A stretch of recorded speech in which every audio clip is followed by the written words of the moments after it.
Good evening, everyone. We're going to start now. We are starting a little late, but there are strange schedules on the Hill these days, and so some of our colleagues are struggling to get here. Period, much less on time. So I'd like to call the meeting to order. Welcome to meeting number 33 of the House of Commons Special Committee on the Canada-People's Republic of China relationship. Pursuant to the Order of Reference of May 16, 2022, the committee's meeting on its study of the Canada-People's Republic of China relations with a focus on Canada's Indo-Pacific strategy. I'd like to take a few moments for the benefit of the witnesses and the members to outline some of the steps that we'll be taking tonight. The meeting is taking place in a hybrid format. People are attending either in person or remotely using the Zoom application. For the benefits of witnesses and members, please wait till I recognize you by name before speaking. And for those participating by video conference, click on the microphone icon to activate your mic, and please mute yourself when you're not speaking. And of course, interpretation is available for those on Zoom. You have the choice at the bottom of your screen of either floor, English, or French. And for those in the room, you can use the earpiece and select the desired channel. A reminder that all comments should be addressed through the chair. For members in the room, if you wish to speak, please raise your hand. For members on Zoom, use the raised hand function. The clerk and I will manage the speaking order as best we can. We appreciate your patience and understanding. And also remember to keep your earpiece away from the microphone if your microphone is live, because that can cause feedback, and that is not pleasant for our interpreters. Now, we have some substitutes tonight. Peter Fragaskatos will be with us a little later, about 8 o'clock, and in the meantime, Vivian Lapointe is sitting in for him. And we have virtually Joyce Murray from the left coast of Canada, and she's filling in for Jean Yip, who's over at Sir John A. Macdonald. We're still allowed to call it that, I hope. The place across the street. Well, they changed the parkway. Canada's founding partner. Yeah, that's why I looked at you.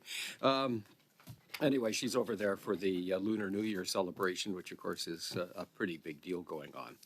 So with that, we will start in with our first panel, and we're extremely pleased to have His Excellency Kanji Yamanouchi, the Ambassador of Japan to Canada.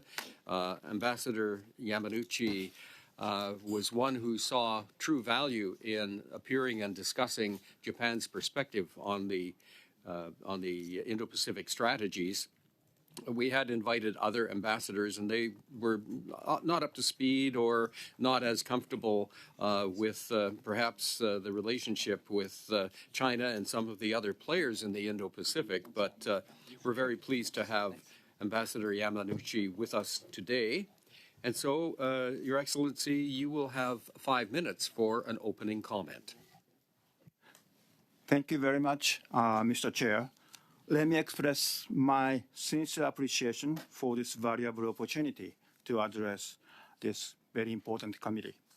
In November 2022, the Canadian government announced its Indo-Pacific strategy.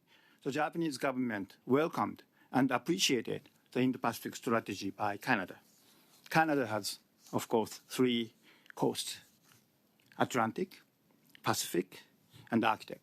However, it may be safe to say that historically, Canada has had significantly strong ties with Europe through Atlantic Ocean.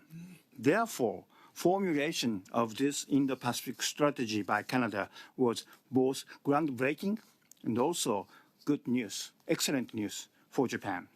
As a matter of fact, Canada and Japan share values and strategic interests, and the Indo-Pacific strategy has so much to offer to the region and beyond in the harsh realities of 21st century geopolitics. The Indo-Pacific region is crucial to the peace and prosperity of the entire world, but the region is increasingly facing a variety of serious issues, such as challenges to the rule of law, stability, the global warming, natural disasters, and so on. Therefore, it is critically important to uphold a free and open international order based upon the rule of law, to promote trade and investments, as well as to enhance the region's resilience in an inclusive way. These are at the core of Japan's national strategy and also Japan's vision on free and open Indo-Pacific. we are glad Canada's Indo-Pacific strategy is also in line with this vision. 1 year and 2 months have passed since the announcement, and the Japanese government applauds the steady progress that Canada has made in its Indo-Pacific strategy. This progress has translated into actions of our joint efforts as set out in Canada-Japan Action Plan for Free, Open, announced by our foreign ministers in Tokyo in October 2022. In 2023, we saw a surge in high-level engagement between our two countries. The year started with Prime Minister Kishida's visit to Ottawa in last January. This was followed by the close cooperation in the G7 context.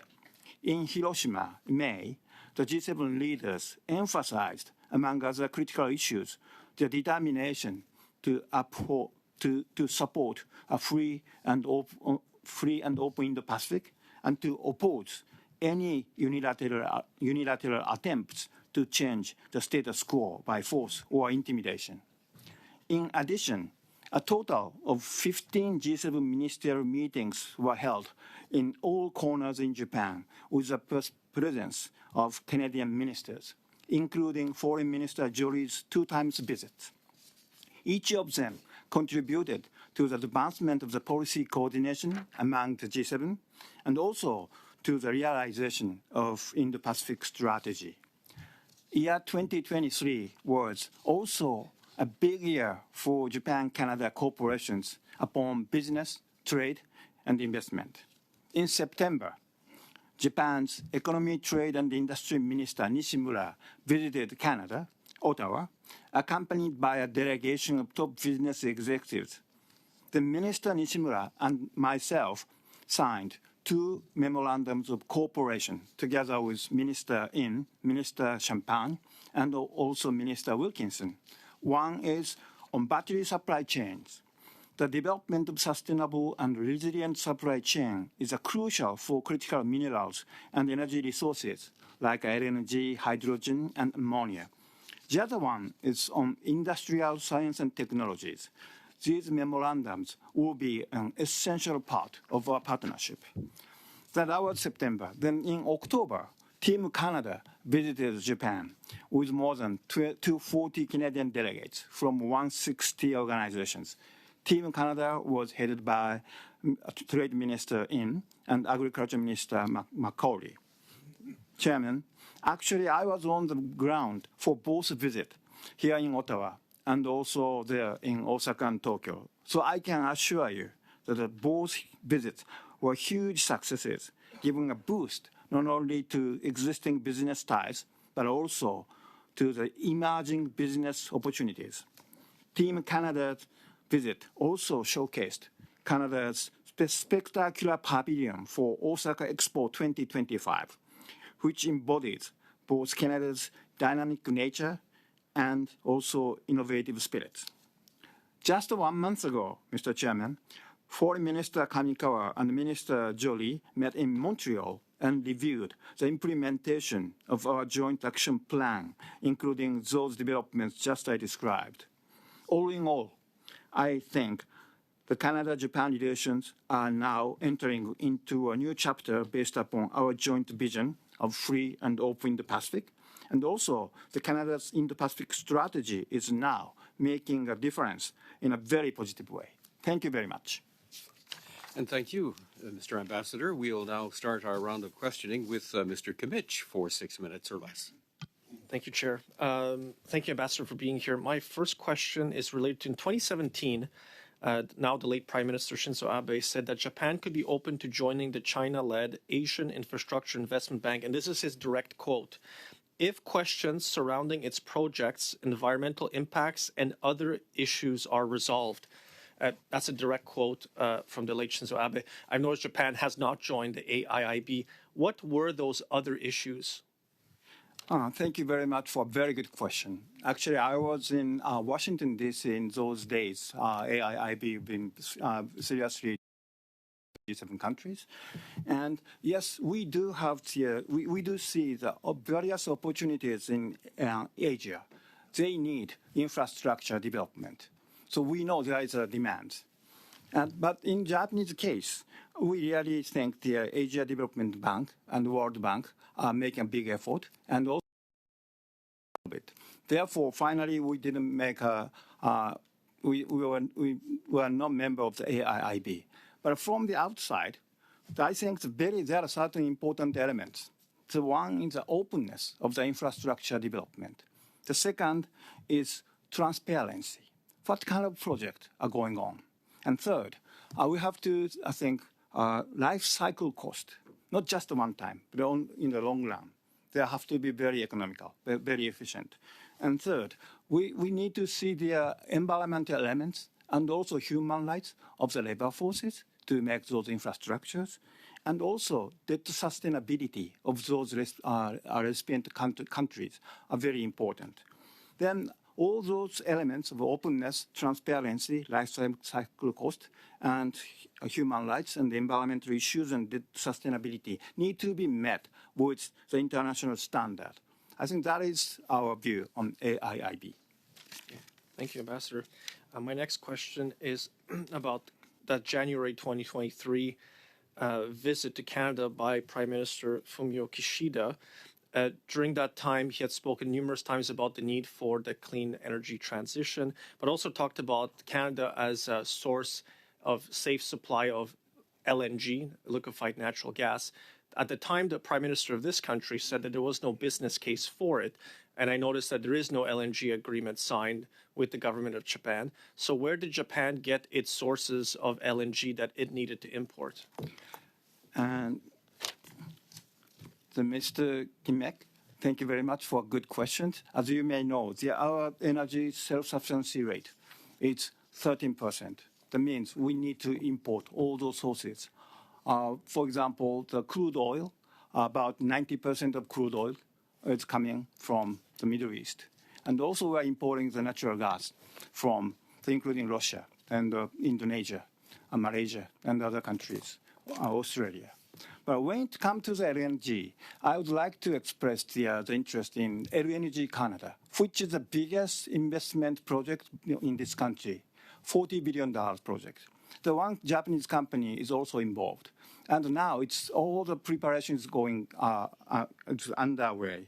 If everything goes well, we are expecting the first cargo to Canadian LNG to Japan in the middle of 2020s, hopefully earlier next year. But so I do think this LNG Canada is one of the example that this country can make a big difference in this energy transition. Thank you, Ambassador. On that LNG, how critical is it to obtain the LNG from Canada for your energy needs? I think according to the latest figure,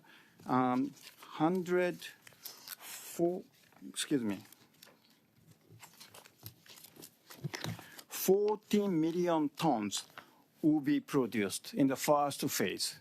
And out of that 14 million tons, we expect 2.1 million tons will be exported to Japan. I think that is a serious number for it. Thank you, Ambassador. Moving on to a different subject concerning Taiwan. So as the People's Republic of China continues to challenge the rules-based order and sea lines of communication in the South China Sea, the Taiwan Strait, the East China Sea, I was wondering whether the Japanese government has estimated the economic impact of a potential PRC invasion of Taiwan. Thank you very much for a very critical question. And peace and stability in the Taiwan Strait is a very